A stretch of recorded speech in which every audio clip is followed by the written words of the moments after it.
بشر کے ساتھ مثلکم بھی لگا ہے، اس نے سارے شکوک اور شبہات کو زائل کر دیا ہے۔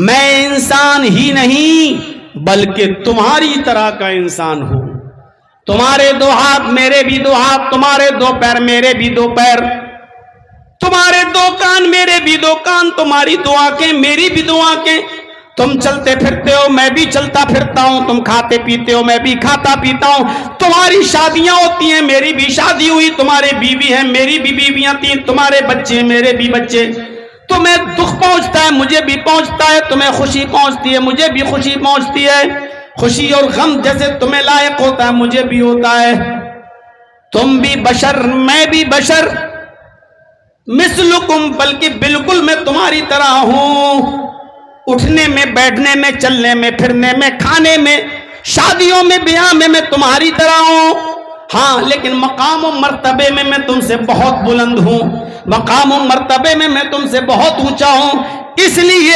اوحی الیہ میری طرف اللہ کی طرف سے وحی آتی ہے، میرے پاس اللہ کی طرف سے جبرائیل آتے ہیں، میرے پاس قرآن کی آیتیں نازل ہوتی ہیں، جبرائیل میرے پاس قرآن لے کر آتے ہیں، اس لیے اس قرآن کے نزول سے اور وحی کی وجہ سے میرا مقام اور میرا درجہ بہت بلند ہے، تم سے بہت اونچا ہے۔ تو یہ تو نبوت کا فرق ہے، انسان ہونے کے ناطے کوئی فرق نہیں ہے تم میں اور ہم میں۔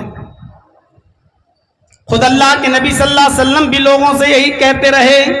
ایک دیہاتی اللہ کے نبی کے پاس آیا، ابن ماجہ کے صفحات پر اس روایت کو دیکھا جا سکتا ہے، ایک دیہاتی اللہ کے نبی کے پاس آیا اور کچھ کہنا چاہتا تھا لیکن ڈر رہا ہے، کچھ کہنا چاہتا تھا اللہ کے نبی کچھ کہنا چاہتا تھا لیکن روب دبدبا، کہاں نبی پیغمبر اور کہاں میری حیثیت، میں کیا گفتگو کروں، میں کیا بات کروں، تو وہ کچھ کہتا تھا لیکن کہہ نہیں پاتا تھا۔ اللہ کے نبی اٹھتے ہیں، اس کے کاندھے پکڑتے ہیں، یہ دونوں کاندھے، مسکراتے ہیں اور اس سے کہتے ہیں لا تخف، مت ڈرو، انی لست بملک، میں بادشاہ تھوڑی ہوں۔ ہے جملے دیکھیے اللہ کے رسول کے، میں بادشاہ تھوڑی ہوں، کسی ملک کا حاکم نہیں ہوں، کیوں ڈر رہے ہو تم؟ جو بات کہنا چاہتے ہو کہو، انی لست بملک، میں بادشاہ نہیں ہوں، انا ابن امرأۃ تأکل القدید، میں بھی ایک ایسی عورت کا بیٹا ہوں جو خشک گوشت کے ٹکڑے کھاتی تھی، جو سوکھے ہوئے گوشت کے ٹکڑے کھاتی تھی، میں بھی ایسی ماں کا بیٹا ہوں۔ جملوں پر غور کرو، انا ابن امرأۃ تأکل القدید، مجھے بھی ایسی ماں نے جنا ہے جو گوشت کے سوکھے ٹکڑے کھاتی تھی۔ گوشت کے سوکھے ٹکڑے جانتے ہو نا، قربانی کی ہے نا، کتنے دن تک گوشت چلاؤ گے قربانی کا؟ میں نے تو سنا ہے کہ محرم تک چلتا ہے، ہو سکتا ہے کہ اس سے بھی زیادہ 2-3 مہینے تک چلتا ہو۔ اور ہم لوگوں کے یہاں تو فریج میں رکھنے کا رواج ہے، جو 2-4-5-6 دن بس اس میں جان رہتی ہے، اس کے بعد بیکار ہو جاتا ہے۔ یہاں میں نے ایک نیا طریقہ سیکھا ہے، دیکھا ہے، اسی گوشت کو آپ تیل میں تلتے رہیے تو وہ مہینوں چلتا ہے، دوسرے دن پھر تھوڑا کڑا ٹائٹ ضرور ہو جاتا ہے لیکن دوسرے دن پھر تیل میں اس کو بھون دیجئے، پھر وہ صحیح، تیسرے دن پھر سے روزانہ تیل کے اندر بھونتے رہیے اور پھر اس کو 1 سال تک بھی رکھ سکتے ہیں آپ، وہ خراب نہیں ہوگا۔ یہ میں نے یہی مجھے پتا چلا ہے، معاف کیجئے گا، مجھے نہیں معلوم تھا کہ 2 مہینے اور 3 مہینے بھی چل جاتا ہے گوشت۔ پہلے تو بنگال میں مٹیا برج میں گیا تو پتا چلا کہ لوگ 6 مہینے 8 مہینے کھاتے ہیں، تو میں تعجب کرتا تھا کیسے کھاتے ہیں، تو وہ بھی ان رکھنے کا طریقہ ہے ان کے پاس۔ تو اللہ کے نبی نے فرمایا کہ میں ایسی ماں کا بیٹا ہوں جو گوشت کے سوکھے ٹکڑے کھاتی تھی۔ قدید، عربی زبان میں قدید اس گوشت کو کہتے ہیں جیسے اونٹ